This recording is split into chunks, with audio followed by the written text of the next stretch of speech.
Hello and welcome back to the Entertainment Vortex for the new episode of Pop Culture News, where we give you all the news that came out the last week for Funko Pops. So this week, not a whole lot came out, but there's a couple I'm excited about. First off, we're going to start with some that are available right now. And that's going to be the Pops from the movie Coco. And these Pops look great. I didn't necessarily know if I wanted them before, but now I definitely want to get all of them because the movie was just amazing. So I had that connection with these characters. So what about you? Are you thinking about getting these Pops? I loved the movie. It was absolutely fantastic. Cinematic gold. So are these pop figures. They look absolutely fantastic. They look about as close to the characters that they're portraying as possible. Sometimes there are a few figures that kind of don't translate well to the full black eye type thing. Mm-hmm. These characters definitely do transfer well to this. I want all of them. Specifically that Hector Pop, the hat on it looks absolutely fantastic. Yeah, the hat looks amazing. You can tell that they put some real care into these figures. I really like it. So next up on our list we have a new series of Lord of the Rings based Pops. These ones are coming out in February. They have a few different versions of Gollum. They also, I believe, they have an Ent in there as well. Mm-hmm. They have a King Aragorn. They have a few different things. You're seeing them on your screen now. They all look absolutely fantastic. If you're a big fan of this franchise, I think you're going to want to go out and get them. I love that Ent figure. Kind of interested to see how I think it's like a clear Gollum. I'm kind of interested to see how that looks in person. If it looks really cool, I'm probably going to pick that one up for sure. There are a couple other ones that I may end up snatching as well. One of the ones from my haul this week, which we'll talk about later, was a clear figure like that, and it actually looked really cool, so I think this Gollum piece is going to look awesome. I really like the Uruk-hai. It looked like it's supposed to be the leader of the Uruk-hai with the handprint on his face and, you know, all decked out, ready for battle. I think that one looks amazing. I'm going to try to seek that one out.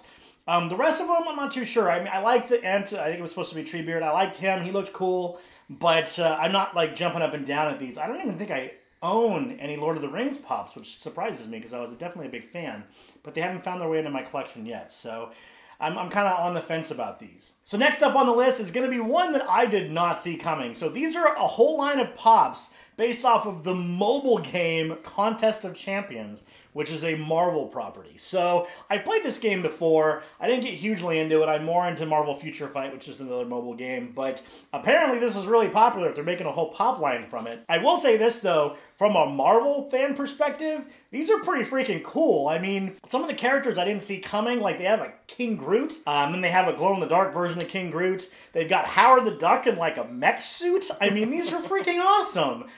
Venom Pool, I mean, you're seeing them all on the screen there, but I mean, these are really neat. I'm kind of iffy on the whole based on Contest of Champions thing, but I want to get them just because they're cool Marvel pieces. Super, super dig these sculpts. Really well done. What about you?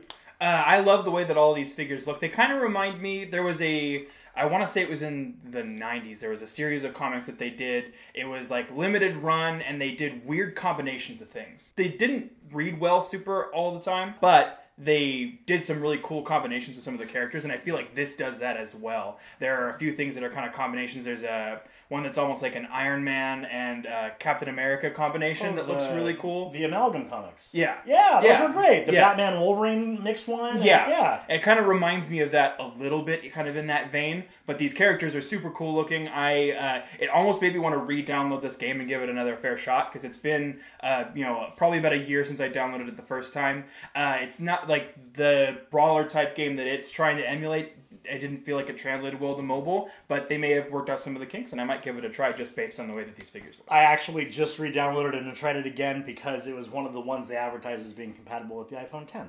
So when I got it, I downloaded it, and it was also the one that cheated and just put solid blocks of graphics on either side. But I didn't really dig into it. I might dig into it. So hey, I guess this was a good marketing strategy, because there's two people that are going to try the game again because they did this. So I guess it works. Can't shake your head at that one, right? So next up is actually a special treat. So a friend of mine lives in the Washington area, and he actually went to the headquarters, Funko Headquarters, over the Thanksgiving week. And he took a bunch of pictures for me, as well as picked up the Funko Headquarters exclusive that he's mailing out to me, which I'll show you in next week's haul video when it comes. Super excited to see these pictures, and let me tell you, when I got them all, and you're going to see them on screen now, this place looks amazing. He described it as Funko Pop Disneyland, and let me tell you, it is Funko Pop Disneyland. I mean, they have just themed areas, and they have these life-size statues of some of them. I mean, I saw Hulkbuster and Vader, and there was a bunch of Joker and other Batman villains, and not to mention the fact that you had Luke on the Tauntaun. I mean, there was so much. It's like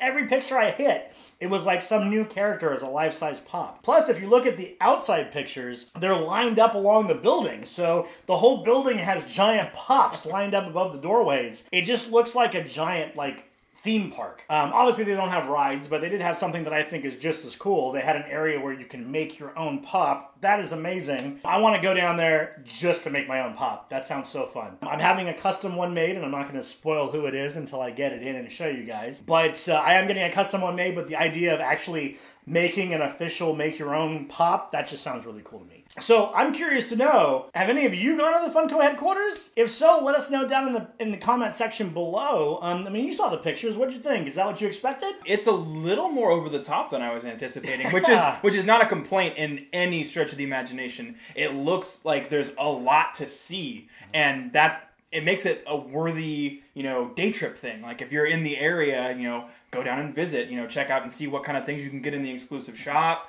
and then also to, potentially make your own, just to see some of the cool things that they've done with the life size and the areas that they've got built up. All of the things that they're doing look absolutely fantastic. You can tell that a lot of care was put into that particular location. It makes a lot of sense considering at this point, they're pretty much printing money with these things, which is definitely, it makes things nice for us. We see new things come out every week pretty much, and it's really, it makes this hobby have a little bit more life. Oh, yeah. Whereas, if you look at the 90s and things like Beanie Babies, this just doesn't feel like it's the same thing. Mm-hmm. I'm sure it'll go the same trajectory eventually, but I still love this hobby, definitely. It makes me want to go to PAX, which is out in Washington, and then tack on an extra day to go to the Funko headquarters. It's already moving in my mind, so we'll see next year. You'll know if we go to PAX and then go to the Funko headquarters. This is where that idea was born. You saw it in action.